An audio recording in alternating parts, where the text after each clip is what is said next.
Those of you who've stuck with me through the break, thank you very much. Sorry I've been away for a while. In this video I'll be running through the setup and basic rules of our next game, which will be Scotland Yard. But first of all, I'd just like to quickly go through what I've been doing in the time that we've been away.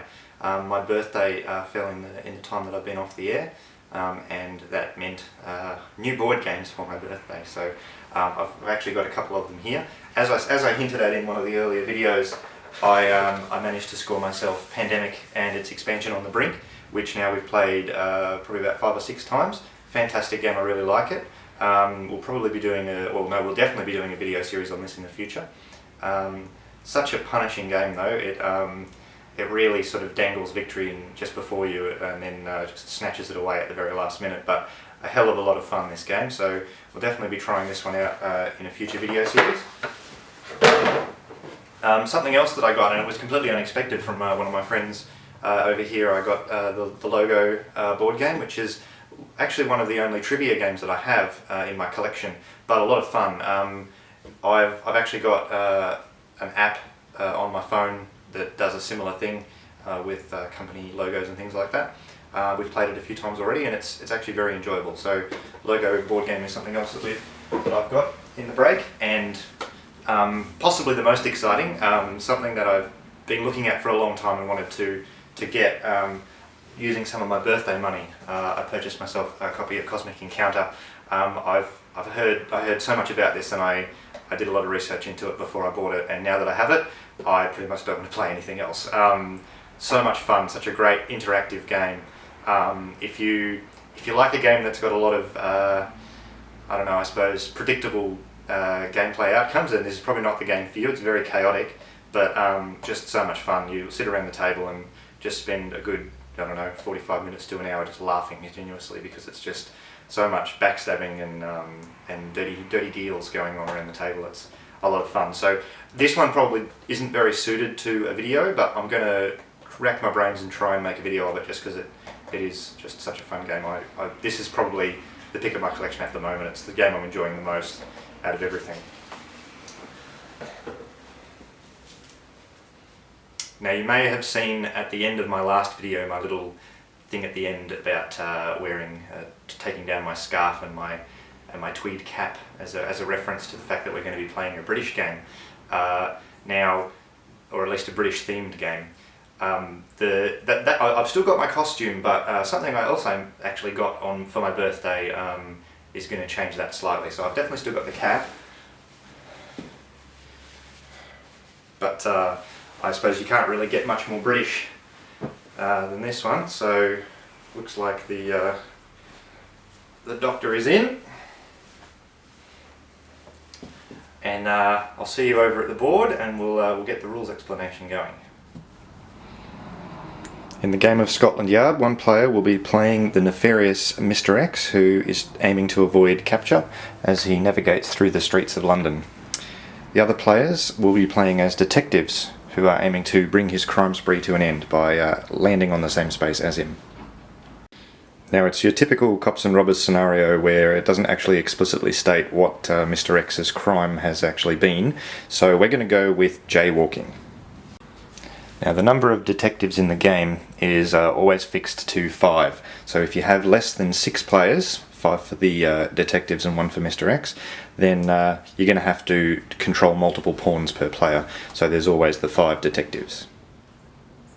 To set up, one player is selected to play as Mr. X, in this case it'll be me, and they're given the uncoloured pawn and a logbook and a pencil. Now, the logbook is used to record where Mr. X makes his secret movements throughout the game, and also indicates on which turns he'll be surfacing from the seedy underbelly and revealing his location. I'll explain a bit more about that later on.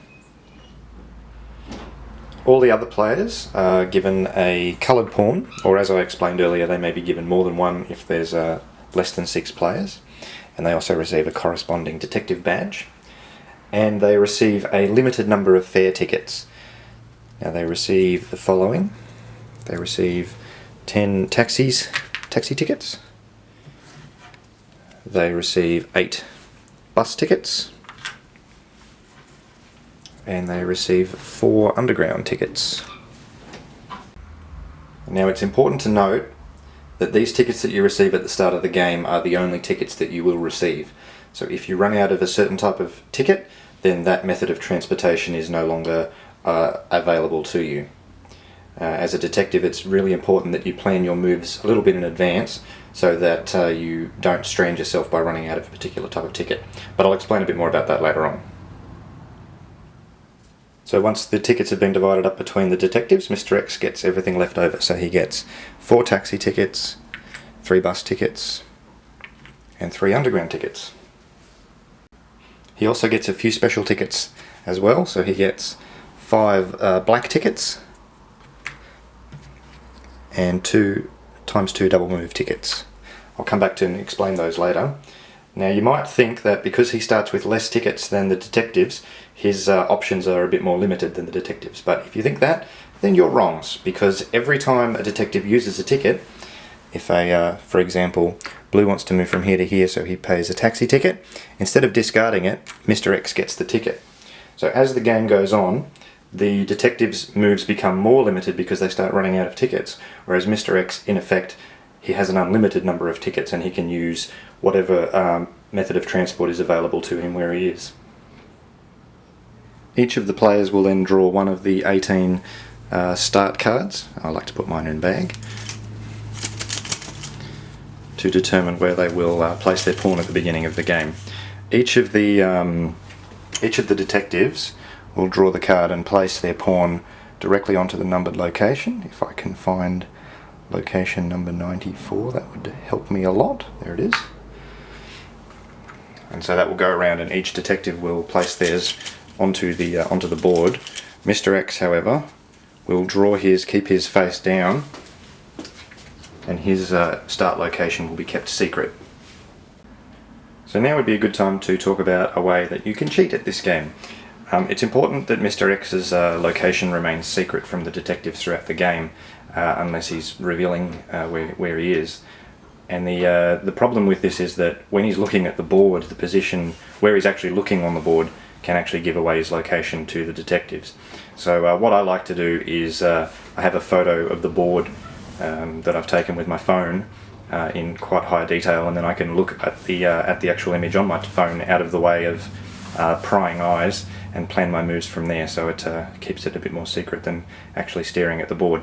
Later editions of the game actually came with a visor so that Mr. X could actually hide his eyes while he was looking at the board, but I find that the method that I use works just as well.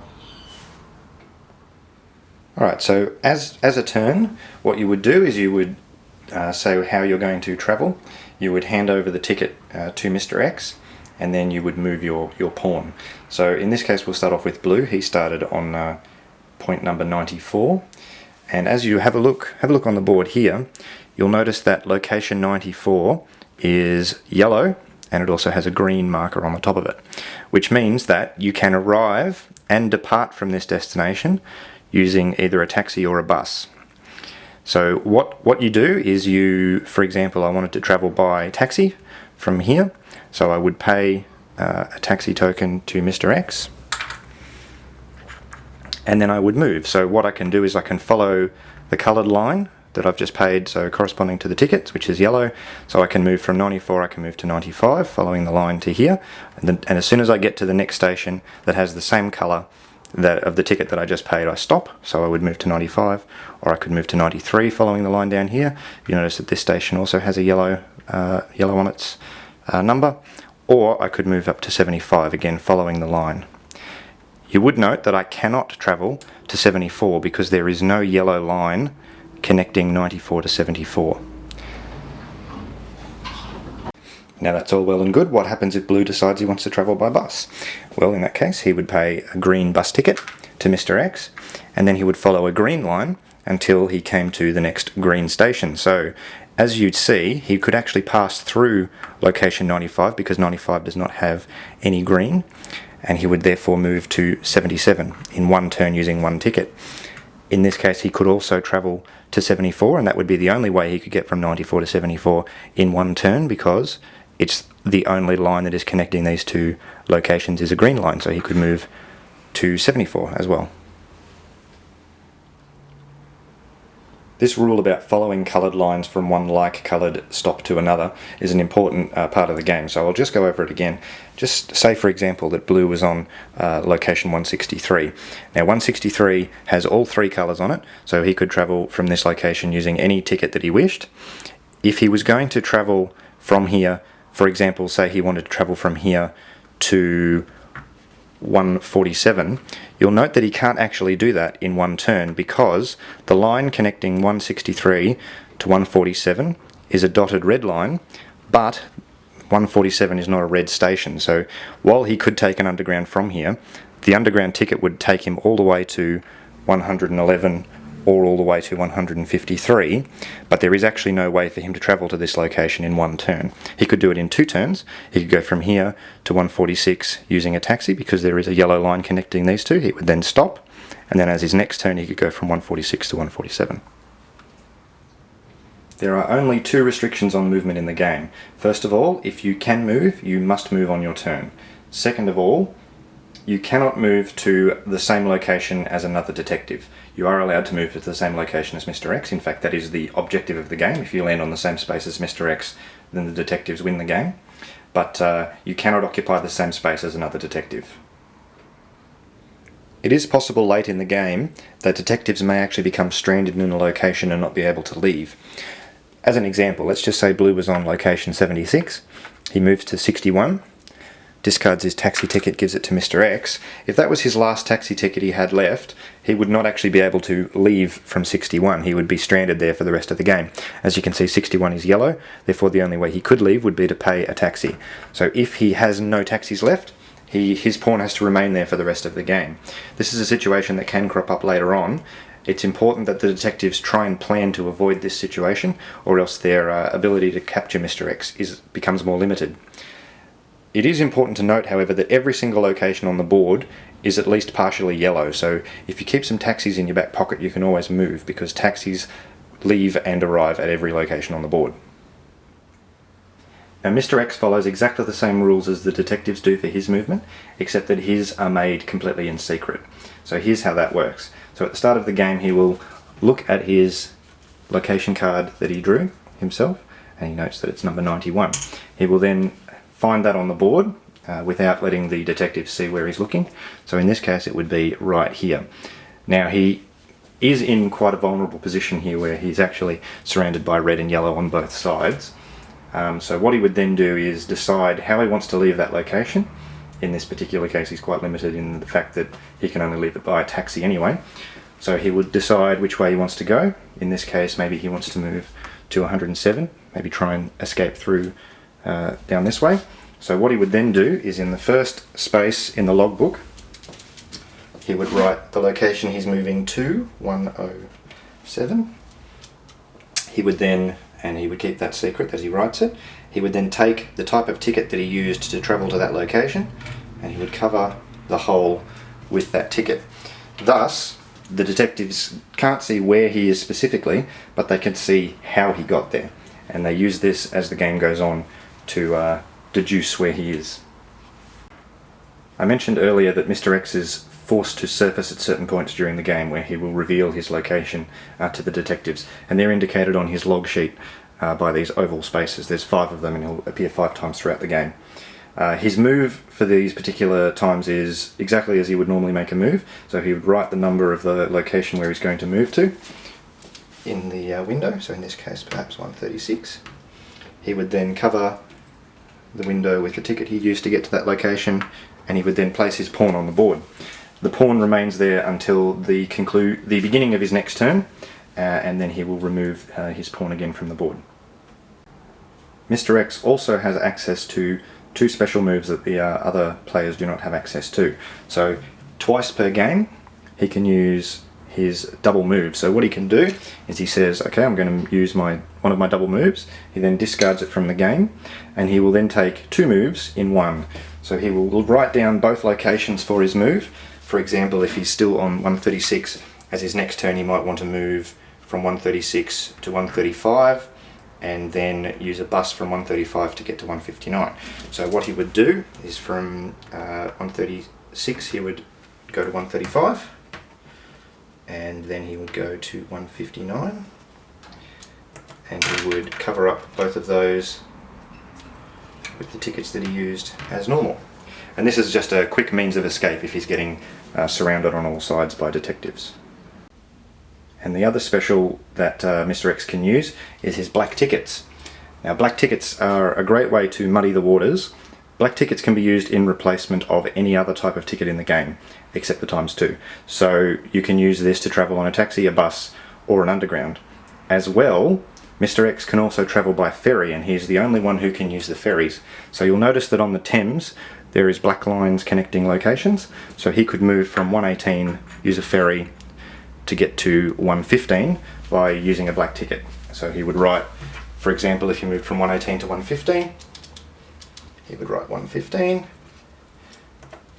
and then cover that with the black ticket. And so if the detectives already had suspicions that he was somewhere in this area, they wouldn't really know what he'd done. He could have moved from here to here to here, could have moved to here, could have moved to here, or he could have used the ferry. So it's a really good way to confuse the detectives if they're close on your trail. The detectives win the game by occupying the same space as Mr. X. So let's say, for example, that it was Green's turn. Green moves from 38 to 50, discards a taxi, gives it to Mr. X. Now if Mr. X is on location 50, he has to then say, I am on 50, reveals his last move showing the number 50, and the detectives win.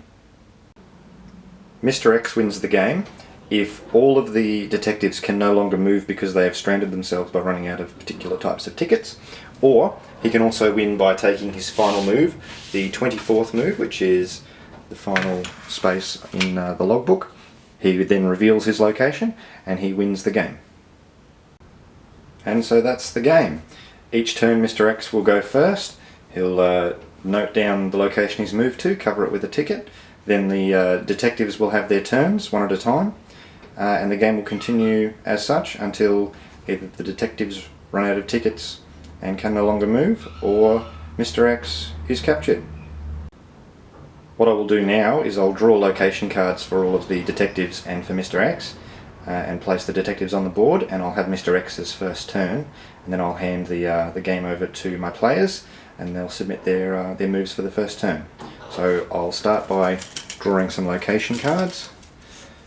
Blue will be starting on 197, yellow will be starting on 50, purple will be starting on 53, red will be starting on 91, green will be starting on 132, and Mr. X will be starting, haha, wouldn't you like to know? Alright, so all the detectives are now placed on their starting locations. What I'm now going to do is I'll record Mr. X's turn, and what I'll actually do is once this video series is finished, I'll edit together all of Mr. X's videos into a crime spree video special, just so you can see my thought processes about where I take my moves throughout the game, and so that you guys can openly criticise any poor decisions that I make. So I'll move Mr. X now, and I'll see you on the other side of my crime spree. Alright, so Mr. X's first turn is concluded. He has taken a taxi, and as you note, Mr. X will be appearing the turn after next, so we'll see what the detectives decide to do. Probably best for them to spread out a little bit and get closer access to the underground, just so if they're on the wrong side of the board they can quickly move to surround Mr. X wherever he is. I'd like to apologise for the length of this video, but I really wanted to try and pin down all of the rules and make it as clear as possible. I hope I've done that. If there's any confusion, please don't hesitate to ask comments and questions down in the YouTube comment section. My name's Tinny. Thank you once again for watching Tortuga.